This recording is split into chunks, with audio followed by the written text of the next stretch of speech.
beautiful movers. Welcome back to Moving With Me in the podcast, where actions have meaning, words have meaning, and we open up the conversations to discover what's your next move. I'm your host, Krystal. In today's episode, we have an Odyssey that I know all too well. It's that feeling of our value and how we always look for it in others and everything around us first. It's like if they say it and see it, then so it must be. But you know how we do it here. We need to set that theme, so let's go ahead and do that. The word of the day is measure. Think about it. To calculate the amount, size, or degree of quality, there must be a unit of measure. So when you consider your own value, what matters to you?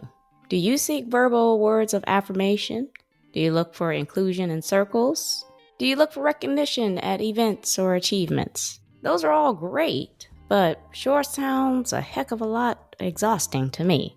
What happens when all those words, accomplishments start to wane, and you need to rely on yourself to be your biggest supporter?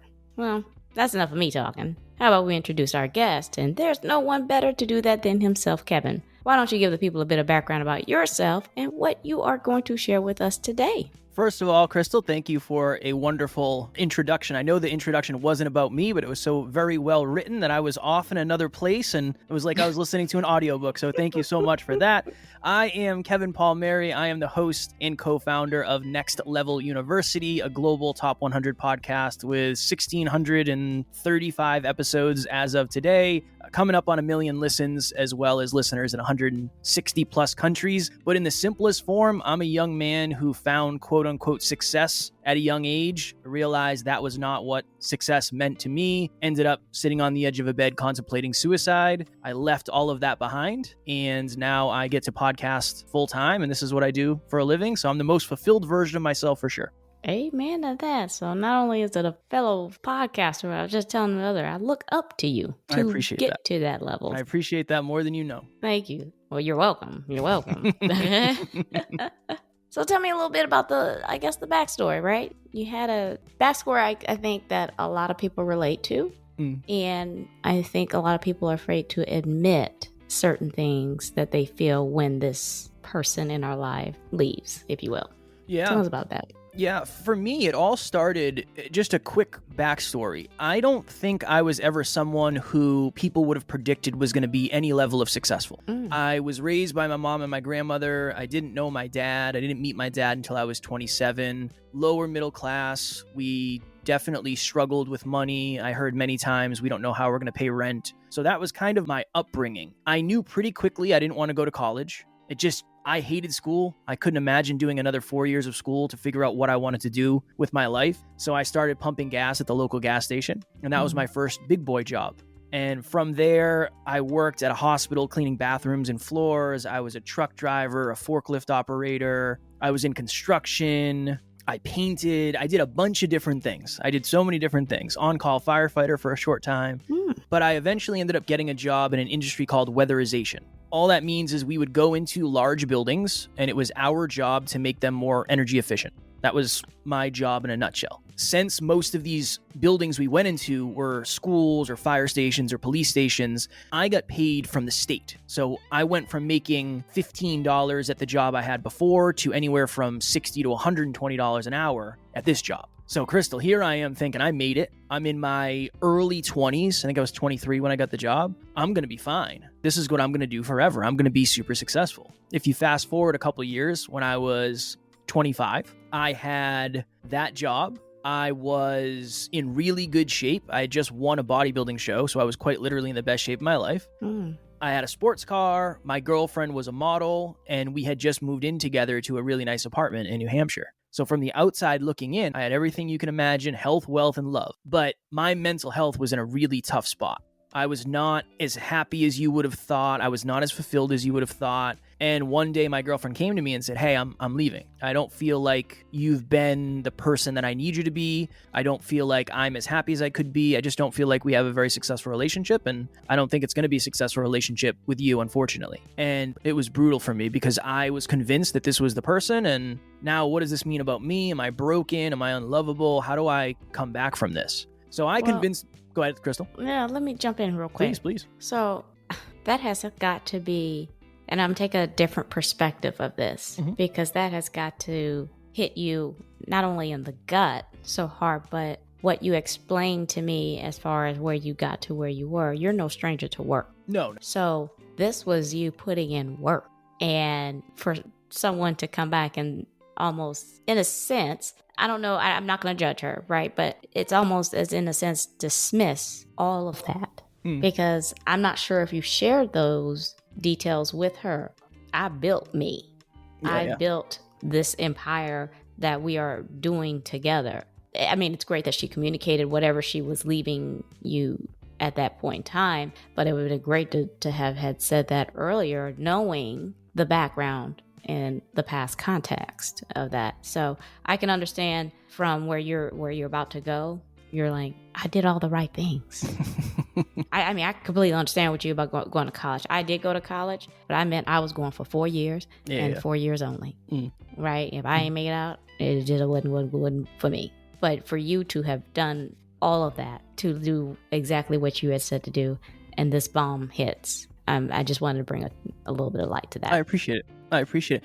That is a perspective I had at the beginning. At the beginning, it was very much, I feel unseen. I don't feel like I'm getting credit for everything I've done. But as I matured and as I evolved, I wasn't giving her what she needed in the relationship. I wasn't living up to my end of the bargain. I was a shell of myself. And at that point, I'm sure it didn't seem like I wanted to do the work on myself.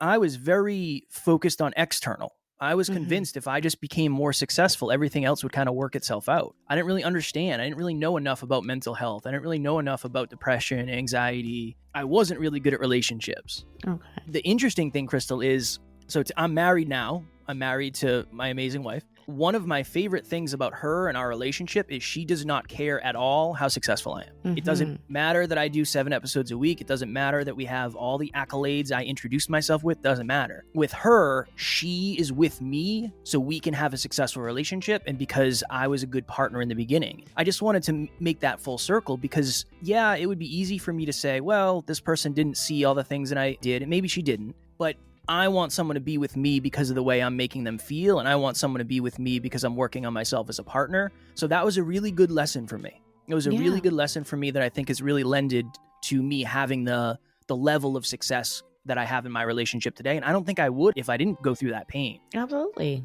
Just a good lesson is, sometimes when you're going through something, that lesson is going to be the guidebook to help you get the accomplishments that you're playing for in the future. Yeah, that's the truth. I mean, passion is born out of pain. So Unfortunately, sometimes that's oftentimes people say, how does somebody change without pain? I don't know. I don't know. I think that's the $1 billion question. Sometimes I think we change in the wrong ways, though. So when my partner left me back in 2016, I convinced myself that, like I said, I just need to be more successful. If I go make more money and if I go accumulate more success, everything will kind of work itself out. So the next year, I said, I'm going to make the most money I've ever made. I'm going to grind my face off. I'm single. I live by myself. I have nothing holding me down. I'm just going to work as much as I can. And that year, I spent 10 months living on the road because a lot of our contracts were out of state. So I would pack my suitcase on Saturday. I'd leave Sunday morning. I'd be in a hotel Sunday night, Monday night, Tuesday night, Wednesday night, Thursday night. We'd work all those days. And then Friday after work, I'd drive home. That pretty much became my life for 10 months out of the next year. But I ended up making $100,000 at 26 with no college degree, which was a huge goal for me. Yes. But I had another one of those moments where I remember I was standing at the kitchen table. My ex-girlfriend, they were her chairs and she took them. And I just never got new chairs because I was never home. It didn't matter. I remember standing at my kitchen table. I sliced open my final pay stub of the year. And I remember thinking, did I do it? Did I accomplish my goal? And I did. But nothing changed internally. Yeah. I had money in the bank and I felt abundant there and I felt safe there and that was cool. But I didn't feel any more confident. I didn't feel any more secure. My self-worth hadn't changed. I realized that for most of my life, and especially that year, I had lived unconsciously. The opposite of unconscious is hyperconscious. So I started a podcast in 2017 called the Hyperconscious Podcast. And that's where all of this really came from. I never knew any of this other stuff was going to happen. This is all a dream come true. But I fell in love with podcasting. I think I was in a similar place to kind of where you are, where you love podcasting, but it's really hard to put full effort into a podcast and for me travel and do this other job and not have Wi-Fi and all this stuff. So I always say I fell in love with the podcast as I fell out of love with my job. I knew I made it to the top. I wasn't willing to do what it took to get there again. So I started calling out of work. I started leaving the job site early, showing up late. I just was out of it. But it's really hard to not be all in something when you're gone for weeks at a time. It's not like I was homesick where I was going to the office for 8 hours and I got to come home and sleep in my bed. I was homesick to the point where I was gone for weeks, almost a month at a time. Oh, wow. At certain points. Yeah. So it just kept getting worse and worse, and my mental health was taking a toll, and I was staying up for days on end. Just that's what I had to do in order to get by. And eventually that all accumulated and really led to me waking up one morning in a hotel room in New Jersey, which was 6 hours away from where I lived. My alarm clock went off at 5:15, 5:30, sat up. I slid to the edge of the bed, as I have done thousands of times at that point. But that morning, it was like there was 10 televisions on in my head at the same time, and every single one was on a different station. And one is saying you're stuck here forever. There is no plan B. You didn't really have a plan A. This is kind of your plan B. I don't know if there's other plans after this. So there is nothing else. If you ever did work up the courage to leave here, what would your friends think? You make more money than any of your friends. What would your family think? I'm quite literally the most successful person in my family. And this was the hard one for me. Do you really think you're going to be a podcaster? Is that what we're going to do? That's what we're going to go all in on that. In that moment, I thought to myself, well, if I just take my life, I will take all these problems with me and I won't have to deal with it. So Here I am 6 hours away from anybody who cares about me in a crusty hotel room in New Jersey. And I remember I texted one of my friends, who's now my business partner. And I said, hey, Alan, I'm struggling, man. I'm having these thoughts. I'm having these feelings. I don't know what to do. I just feel so stuck. And he said, Kev, over the last couple of years, your awareness has changed a ton, but your environments have remained the same. I think it's time for you to change your environment. He's very wise. Wow. Dropping the gem. Yeah. He's got a lot of good one-liners. Yes. For me, that was the permission to make a different decision, but also the permission to try to believe in myself for a little bit. Like, let me just borrow this belief and see what this does for me, because I didn't think I could ever be successful at this. I might look confident. I don't know, but I had no idea any of this was going to happen. A lot of this is a dream come true for me. So that was kind of my step back from the ledge moment when him and I had that talk. And then a few months later, I ended up leaving my job and partnering with him. And then we went full time into this. And we said, all right, we're going to try to create the most successful self-improvement company on the planet. And that was 1,600 episodes ago, and a lot of lessons and pains and pleasures and successes and failures. But that is how we got to where we are today. Let me bring something to light. First Please. of all, what you mean you don't think that intro wasn't for you?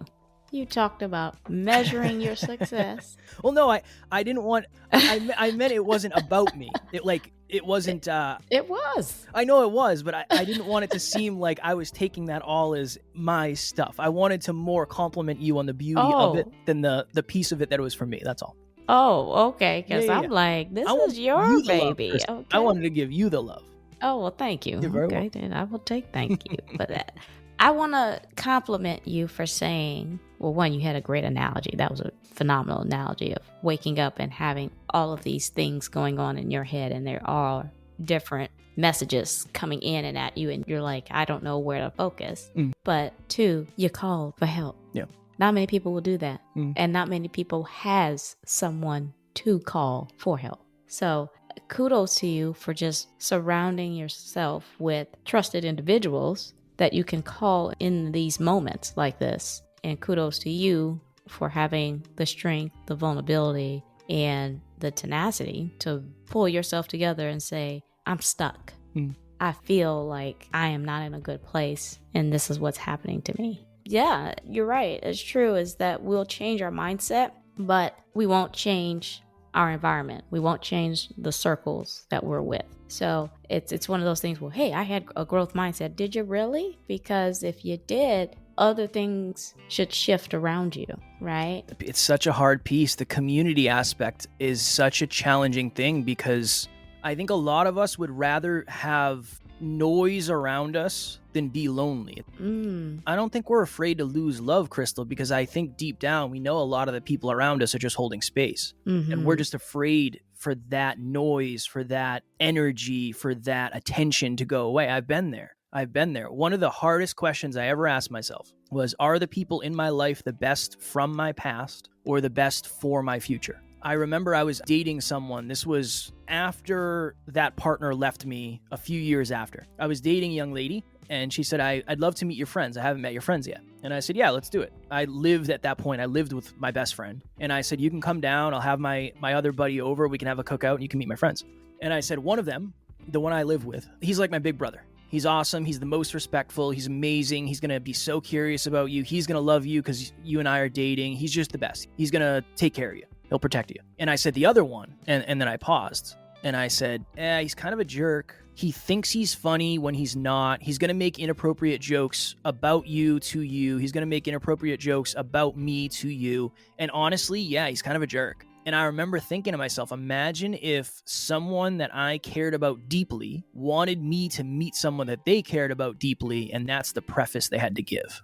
Kev's, he's got a good heart, but he's going to make fun. That I couldn't do it. I asked myself that question. Is this person the best from my past? Yeah, we used to do this together. We used to do that together. Or is this person the best for my future? Is this person going to actually want to go where I'm going? Are they going to want to look in the mirrors that I want to look in? Are they going to want to grow at the rate I want to grow at? If not, that's okay. It's nothing personal, but it's probably going to end up distancing itself and then maybe ceasing to exist. And that's what happened. I've gotten closer to the other friend, and then unfortunately, I don't even speak to the other person. It sucks. I think about it often. It makes me sad for sure. I miss this person regularly, but I also realize it probably wasn't what's best for myself, and maybe not for him either, depending on the journey that he wanted to take. Yeah. You said something that just completely reminded me of a situation, the same thing that happened to me as well, but we were on just different journeys.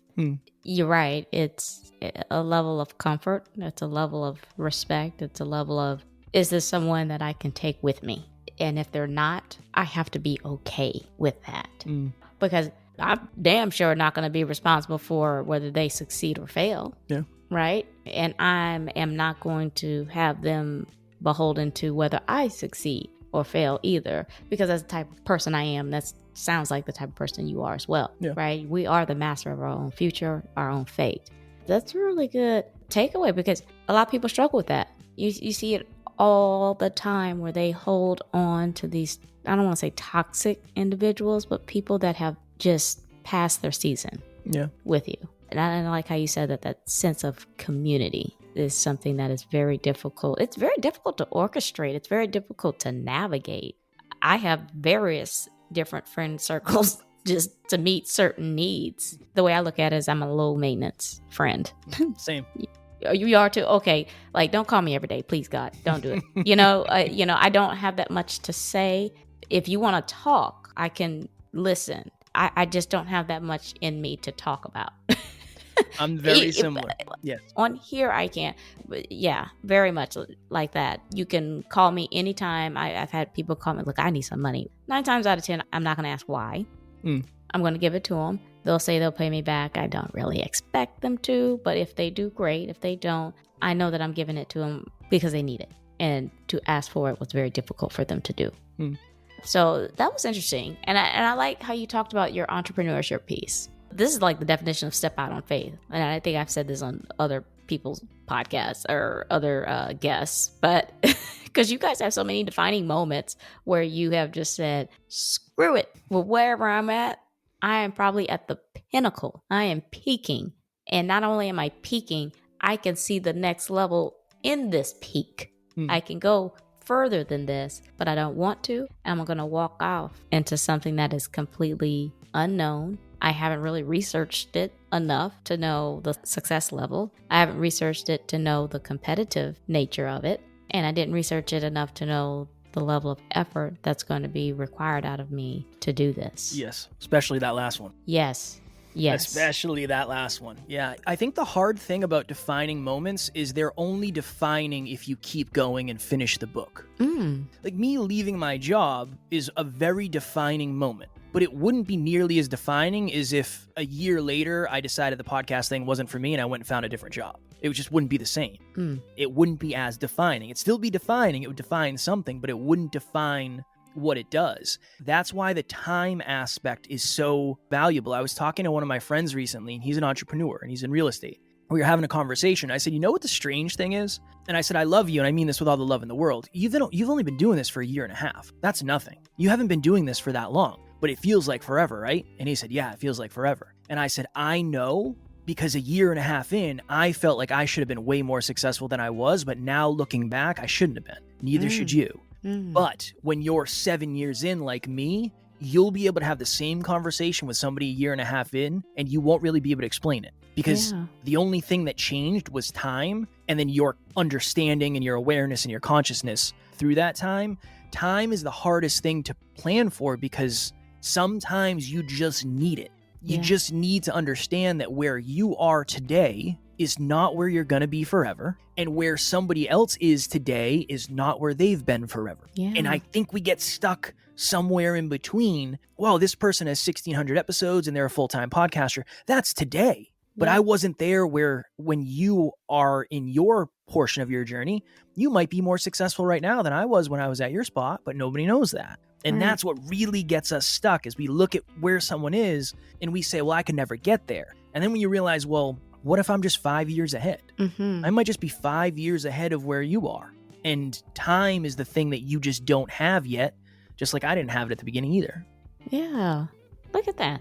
Look what comes out of just an innocent comment and question. So I'm going to leave with this one. Through this, okay, you were able to learn self-worth and self-value. What does that look like or mean to you? Self-worth is your ability to accurately value yourself in the grand landscape of everything else, not intrinsically. Intrinsically, you are a valuable human being. You deserve all the things that humans deserve. But the weird thing about self-worth is you accept what you think you're worthy of.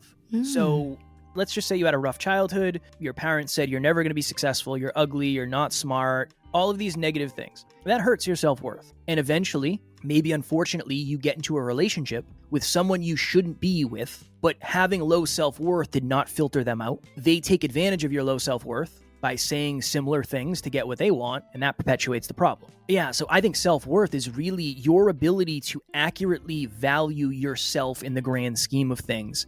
Setting boundaries, sticking up for yourself, making sure your needs are being met, setting and keeping small promises to yourself, making sure you're not comparing what we were just talking about. You're not comparing apples to apple pie. You're comparing similar things. That has really been the journey for me is I never felt worthy. I always worked whatever job I could get. I never said I want to get X job and then get it. So I always felt like I wasn't good enough. I remember working at the hospital, cleaning floors and bathrooms and having the nurses and doctors look down on me. I remember that. I'll never forget that. I have a sign up in my office that says, never forget the gas station and cleaning hospital toilets. It's right here. It's right on the other side of my leg. Because I don't ever want to lose sight of how that was and how grateful I am to be where I am today. I remember getting looked down by people I went to high school with when I would pump their gas. I remember that. So that for me and my dad leaving when I was young, I think those things really instilled low self-worth. That's been a really big part of this journey because going back to our original point, I don't think any level of external success is going to improve internal issues.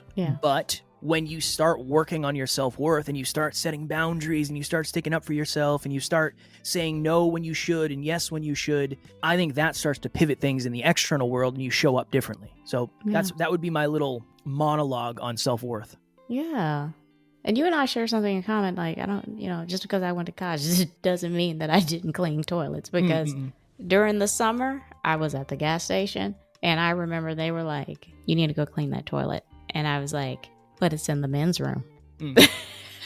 Yeah. And they're like, yes, we know. Yeah, I had to take out the trash and I was less than 100 pounds. Like I was 99 pounds. You've changed a gas station trash bag before, right? Out Yeah. at the pumps. Those things are heavy. Yeah, there's a lot of stuff in there. Yes, they sat there and watched me struggle with that and did it for 10 or 12 pumps.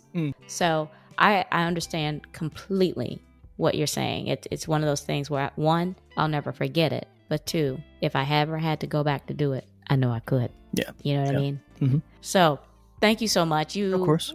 were just a phenomenal guest. Thank you. That offered something that I think was just more than just where you were in your career, but just mindful intelligence, mindful emotional resilience. It just touched me in a way that I can't explain right now. Thank you. I am just go ahead and end with that and just ask, do you got some golden nuggets to add that ketchup, just to recap? Yeah, one of my favorite ones, and then I think it's appropriate for what we talked about today, is the biggest difference between who you are today and who you want to be is your habits. It really is that. And habits over time equals change. Habits day to day, they seem inconsequential. I started dieting recently. I gained weight the first week. I'm eating less and I'm gaining weight.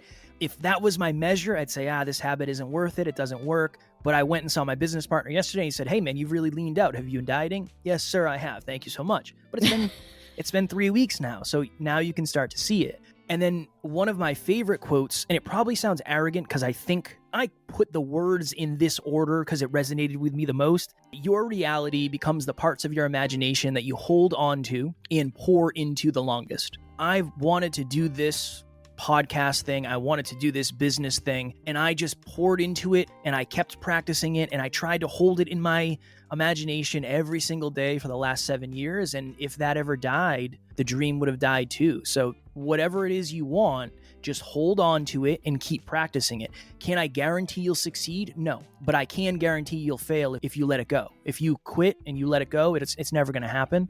So those would be my two little golden nuggets: ketchup and mustard. Hey, look at that. He's more than a bodybuilder, folks. He's mind building here. I appreciate it. Yeah. Well, that's the episode today. Sometimes we are riding high on all the excitement that our achievements bring. But just as the need to find ourselves and being happy with just who we are increases, so does the high from the external successes we depend on. When those distractions come up short, goodness, the fall can be devastating. I call them funks myself. It seems as if it takes quadruple the amount of work to pull ourselves out just to get back to functioning. That's why I appreciate Kevin sharing his incredible, relatable personal story with self-value and his strength to validate himself. There's never a better time than now to look yourself in the mirror and say you are enough, because you are. I hope Kevin's story has found its way to you, and if you have a similar journey, I want to hear your inspiring words of encouragement to pass along to some of us sailing the waves of self-appreciation. I love it all, and so will someone else. Before I let you go, Kevin, why don't you go ahead and remind the people who you are, where they can find your resources, or reach out to you.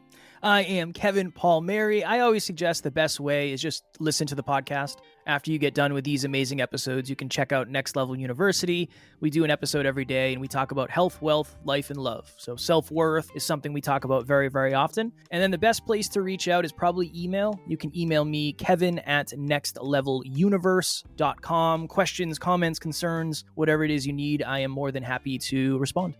Awesome. I do truly hope you guys take advantage of that.